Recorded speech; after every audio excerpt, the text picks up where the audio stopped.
The nervous system, the river of light from the book, The Energetic Body, flow, coherence, and the real meaning of nourishment, a fourfold voice synthesis on neural flow, electromagnetic harmony, and the bridge between matter and field. Opening. If the body is a symphony, the nervous system is the conductor, a current of light translating vibration into sensation, experience into meaning. Every thought, every emotion, every flicker of awareness travels this luminous network.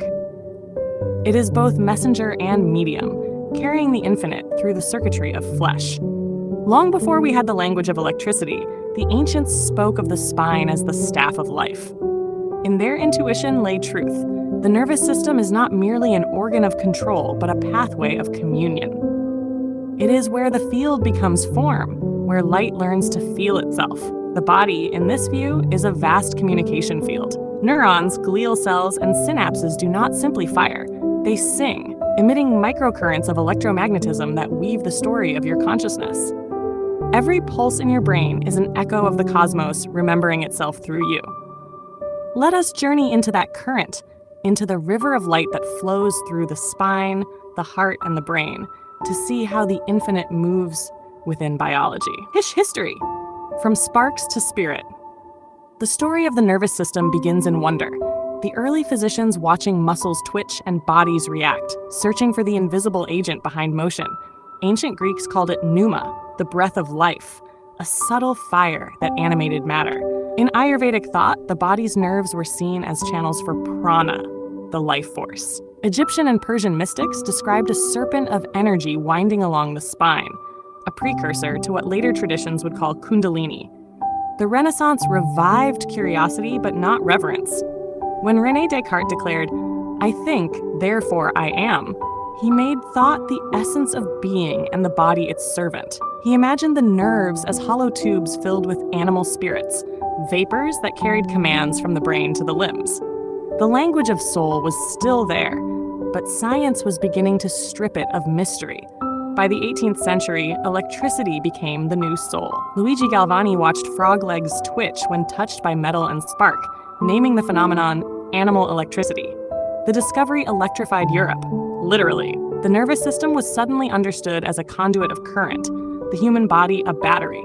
But as fascination with mechanism grew, intimacy with meaning faded. The soul was exiled again. The nervous system became wires, neurons, switches, a network to map, not a mystery to feel. Yet the deeper we went into its structure, the more it resembled a cosmos. The 20th century brought us the neuron doctrine, billions of cells connected by trillions of synapses, all communicating at light speed.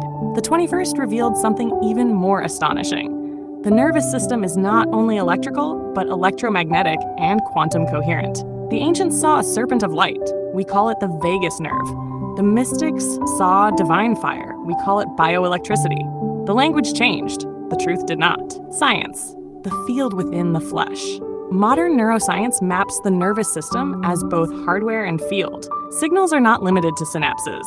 They propagate through electric waves, magnetic resonance, and vibrational entrainment. In other words, your nervous system is a quantum communication network. The human brain contains about 86 billion neurons, each generating microcurrents of electricity.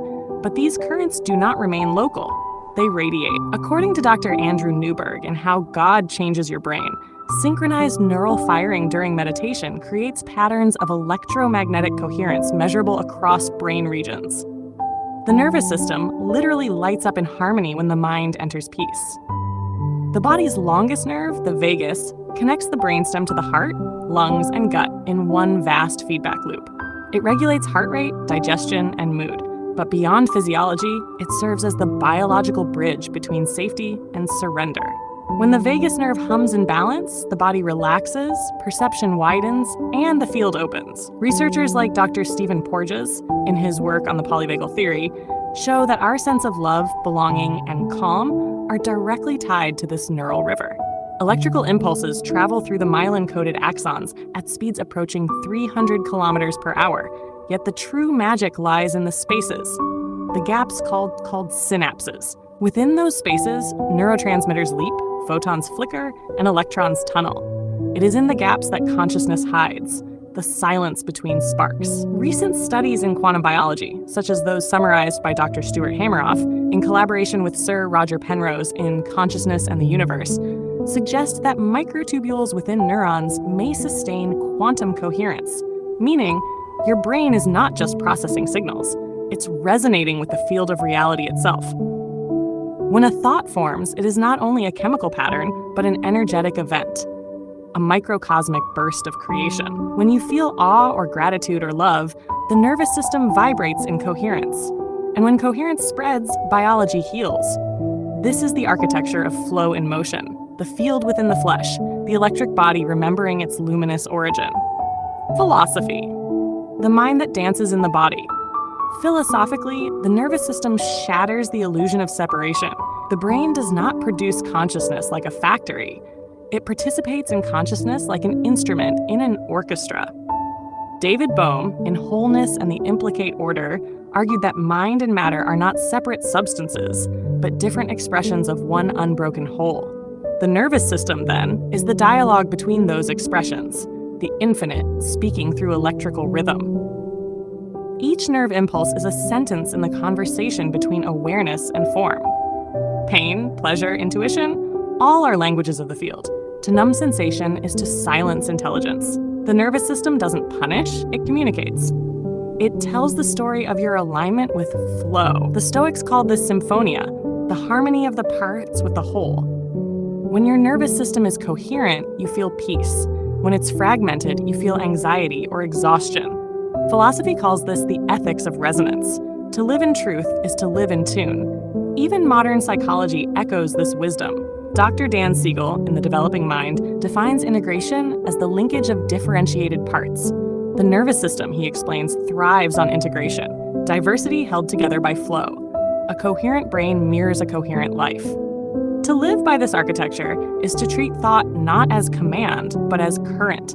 To move from controlling your mind to listening to its movement. You are not a thinker forcing ideas, you are a conductor shaping light. Sharp spirit, the living current of the divine. In spiritual reality, the nervous system is the tree of life made biological. Its roots sink into the gut, its trunk climbs the spine, its branches flower in the brain. Energy ascends and descends through this column of light, a living ladder between earth and heaven. Every mystic tradition describes this ascent differently, but sings the same truth. In yogic teaching, it is Kundalini Shakti coiling upward through the Sushumna Nadi. In Christian mysticism, it is the fire of the Holy Spirit. In Taoism, it is the ascent of Jing to Shen, essence to spirit. When this river of light flows freely, the body becomes luminous. Ancient saints describe their bones glowing, their faces radiant. Science now calls this biophoton emission. The mystics were not metaphorical, they were accurate. Meditation, prayer, chanting, and deep breath are not religious rituals. They are frequency practices. They regulate the vagus nerve, calm the amygdala, synchronize hemispheres, and allow coherence to rise through the spine. This is why the saints felt ecstasy. Their nervous systems were in harmonic resonance with the field. When the current flows, individuality expands into universality. You no longer feel separate. You realize that perception itself is prayer. Every sensation a verse in the infinite's hymn. Spiritually, the nervous system is not a passive channel, but an organ of awakening. It translates divine energy into human experience and human surrender into divine remembrance. Through it, God learns what touch feels like. Conclusion: the river inside you. The nervous system is not a machine of survival. It is an instrument of symphony. When you breathe slowly, when you feel without resistance, when you live with coherence, tuning the instrument. The same current that flashes in a lightning storm hums inside your cells. The same field that births galaxies speaks through your neural sparks. Your spine is the bridge between the unseen and the embodied. When you honor it, you honor the flow of life itself. To live coherently is to remember that electricity and divinity are one current. Awakening questions. 1. What sensations in your body speak to you most clearly? And do you listen? 2. How does your breath alter the tone of your inner current? 3. When do you feel safe enough to surrender? And what in your nervous system changes when you do? 4. Can you feel thought as vibration rather than word? 5. How might the infinite be communicating through your spine right now? Final 4 lines. Light travels through your spine. The infinite hums in your nerves. Stillness speaks in current, and current becomes word.